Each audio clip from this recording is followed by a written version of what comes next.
함께 묵상하실 말씀 시편입니다. 시편 75편.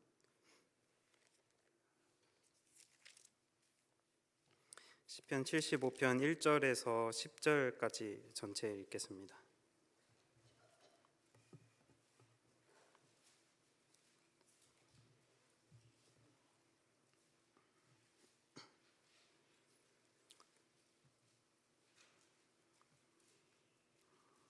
시편 75편 함께 교독하시겠습니다.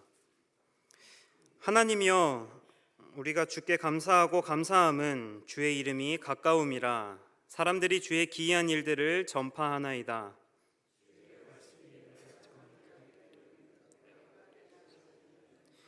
땅의 기둥은 내가 세웠거니와 땅과 그 모든 주민이 소멸되리라 하시도다.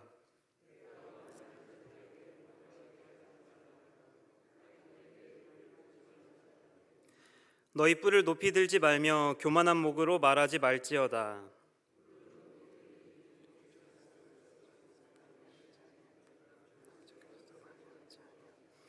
오직 재판장이신 하나님이 이를 낮추시고 저를 높이시느니라.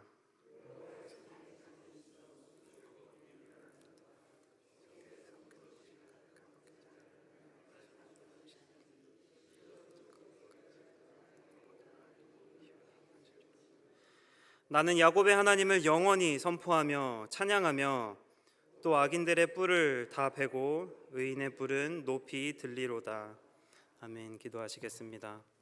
하나님, 아침에 나와 주의 이름을 찬양하며 주의 말씀을 묵상하는 것이 얼마나 큰 복인지요. 오늘 이 자리에 나와 주의 말씀을 묵상하며 찬양하오니 주로 인하여 기뻐하게 하시고 주로 인하여 찬양하게 하여 주시옵소서. 감사하며 예수님의 이름으로 기도합니다.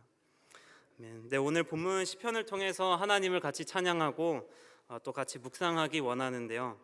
하나님의 세 가지 측면을 보면서 하나님을 찬양하고 또 그분의 선하심을 생각하는 시간이 또 오늘 하루가 됐으면 좋겠습니다. 본문에서 먼저 우리가 하나님을 찬양해야 하는 이유는 하나님께서는 심판자 하나님이시기 때문입니다. 선과 악의 구분을 두시는 공의로운 하나님이십니다. 하지만 단순히 선과 악을 판단하시는 분이 아니라 그 심판을 행하실 수 있는 능력의 하나님이십니다. 4절 5절에 내가 오만한 자들에게 오만하게 행하지 말라 하며 악인들에게 뿔을 들지 말라 하였노니 너희 뿔을 높이 들지 말며 교만한 목으로 말하지 말지어다. 여기서 오만하다라는 어원은 빛나다라는 뜻입니다. 빛나다. 자신의 존재를 드러내는 행동으로 이해를 할 수 있는데요. 하나님께서는 자기 스스로를 빛내는 자들 보고 오만하다라고 말씀하십니다. 그 이유는 하나님만이 스스로 존재하시며 또한 하나님만이 빛이 되셔서 이 세상을 밝히시는 분이시기 때문입니다. 또 추가적으로 4, 5절에서 오만하다라는 표현을 또 다른 표현들과 같이 비슷한 동의어처럼 사용을 하는데요. 오만하게 행하다라는 것은 4절 후반에 악인이 뿔을 든다라는 행동으로도 볼 수 있고요. 또 5절에 악인이 뿔을 드는 행동은 교만한 목으로 말한다라고도 볼 수 있습니다.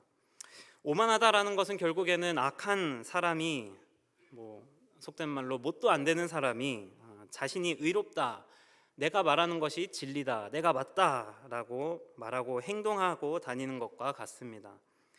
교만한 목으로 말하지 말지어다. 어떤 표정일까요?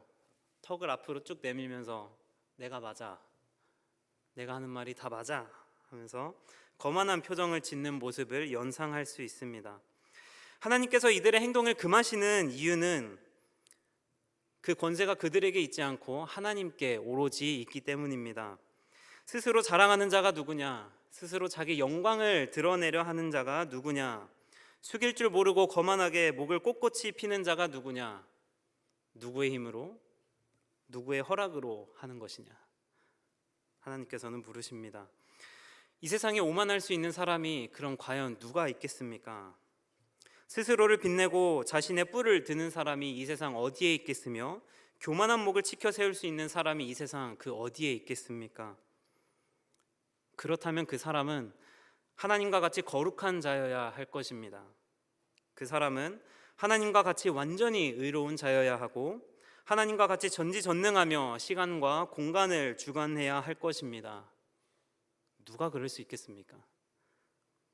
6절 7절에 무릇 높이는 일이 동쪽에서나 서쪽에서 말미암지 아니하며 남쪽에서도 말미암지 아니하고 오직 재판장이신 하나님이 이를 낮추시고 저를 높이시느니라. 하나님께서는 스스로 높이는 자들을 비웃으시고 그들을 심판하십니다.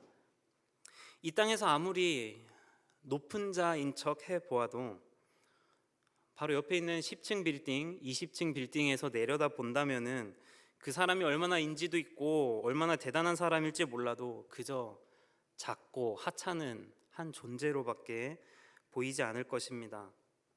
하물며 우주를 넘어 천하 만물을 주관하시는 하나님의 시선으로 볼 때에 이 사람을 높이고 낮추는 것은 과연 하나님께 있어서 일이라고나 부를 수 있을지 의문입니다.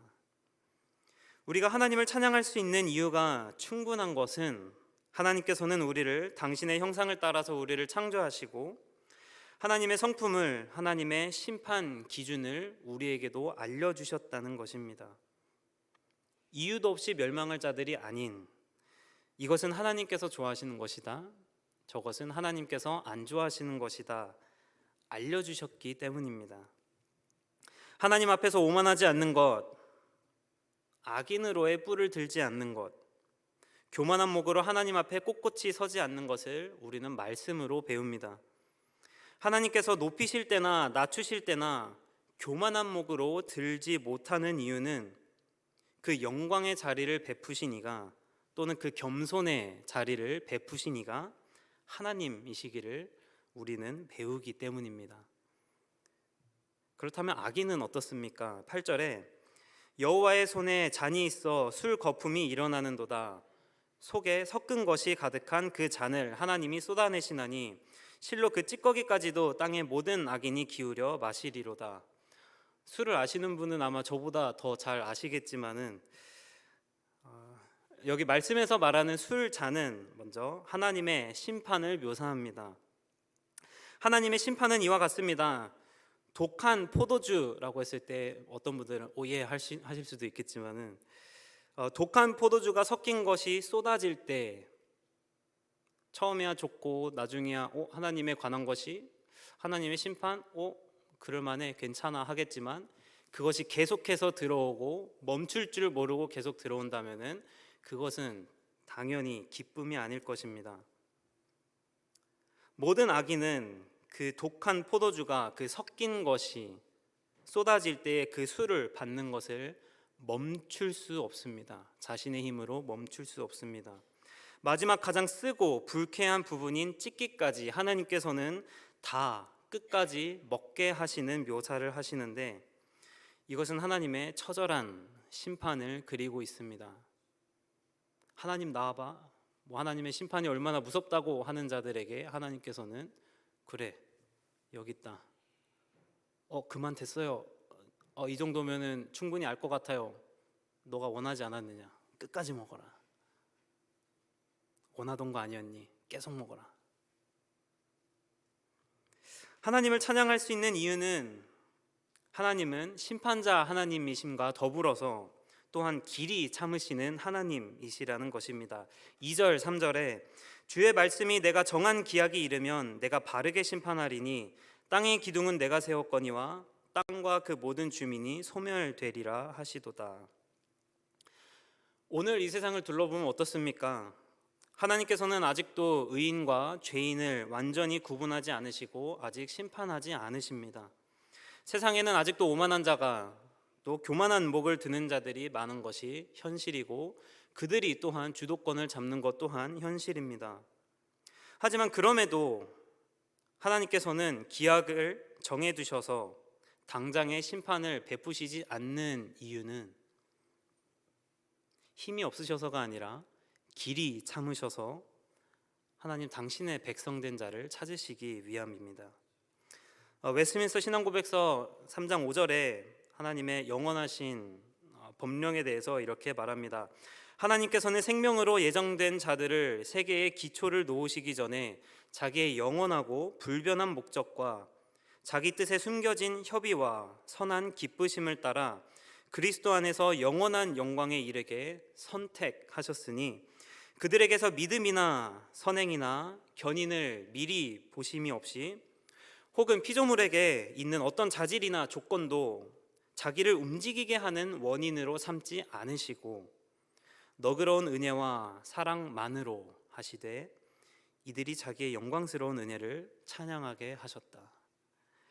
하나님께서 정하신 기약, 그 마지막 날 그 어느 누가 자기의 의로움으로 나의 먼저 된 행동으로 바르게 심판하실 하나님 앞에 당당히 서서 있을 수 있겠습니까?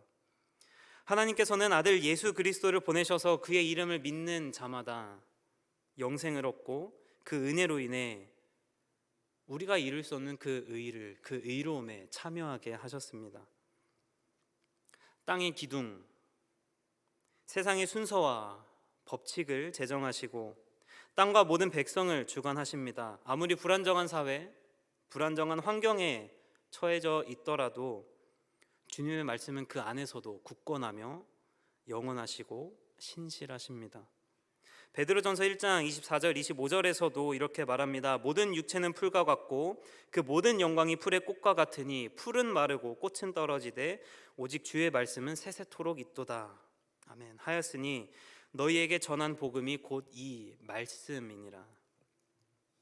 네, 마지막으로 우리가 하나님을 당연히 찬양할 수 있는 이유는 하나님은 심판자 하나님, 또 길이 은혜로 참으시는 하나님께서는 마지막으로 우리의 하나님 되시기 때문입니다. 저 사람의 하나님, 쟤네 하나님이 아니라 우리의 하나님, 나의 하나님이시라는 것입니다. 1절에 하나님이여 우리가 주께 감사하고 감사함은 주의 이름이 가까움이라 사람들이 주의 기이한 일들을 전파하나이다. 이 기이한 일들이 무엇이겠습니까? 예수 그리스도의 복음보다 더 기이한 것이 세상에 무엇이 있겠습니까? 우리로 하여금 복음의 비밀을 알게 하시고 그 기이한 일들을 어느 특별한 기회가 아니라 우리 일상에서 전파하게 하실 때에 우리는 한 번 더 또 한 번 더 주님의 선포를 생각합니다. 회개하라, 천국이 가까웠느니라. 주님의 이름, 구원의 이름이 가까움에 우리가 기뻐할 수 있는 이유는 심판받아 마땅한 우리가 예수 그리스도의 의로움에 참여하게 되어서 이미 구원받은 하나님의 백성이기 때문입니다. 9절에 나는 야곱의 하나님을 영원히 선포하며 찬양하며 죄인이었던 우리를 부르셔서 백성 삼으신 하나님을 영원히 선포하고 찬양하기를 원합니다. 마지막 10절에 또 악인들의 뿔을 다 베고 의인의 뿔은 높이 들리로다. 오직 그리스도로 인해 의인이라 일컬어지는 자가 주님께서는 교회라 하시고 하나님께서 높이시는 자 하십니다. 스스로를 높이지 않고 겸손함으로 이 약속의 하나님을 찬양하고 감사할 때에 하나님께서는 그리스도 안에서 우리를 높이시고 마지막 심판날 하나님께서는 완전한 공의로 이 세상을 바르게 심판하실 때에 그 모든 죄인과 의인을 한 자리에서 바르게 심판하실 때에 오만한 자들, 목이 교만한 자들은, 자기를 빛내려 하는 자들은 그 집을 예수님께서 말씀하셨던 것 같이 그 집을 모래 위에 지은 어리석은 사람 같을 것입니다. 하지만 그리스도의 연합한 하나님의 백성들은 그 믿음으로 말미암아 그 집을 반석 위에 세운 지혜로운 사람 같을 것입니다. 심판자이신 하나님께서는 길이 참으시는, 당신의 백성을 찾으시기 위해 길이 참으시는 인내의 하나님 되십니다. 그리고 그 하나님은 우리의 하나님이십니다. 사랑과 인자하심으로 길이 참으시되 마지막 날 완전한 공의를 이루실 우리의 하나님을 우린 계속해서 찬양하고 계속해서 묵상하면서 그 안에 거하는 저와 여러분 되기를 소망합니다. 그런 의미로 같이 찬양하기 원하는데요. 내 손을 주께 높이 듭니다. 슬픔 대신 희락을, 재 대신 화관을, 근심 대신 찬송을 주신 주님을 오늘 아침 같이 또 찬양하기 원합니다.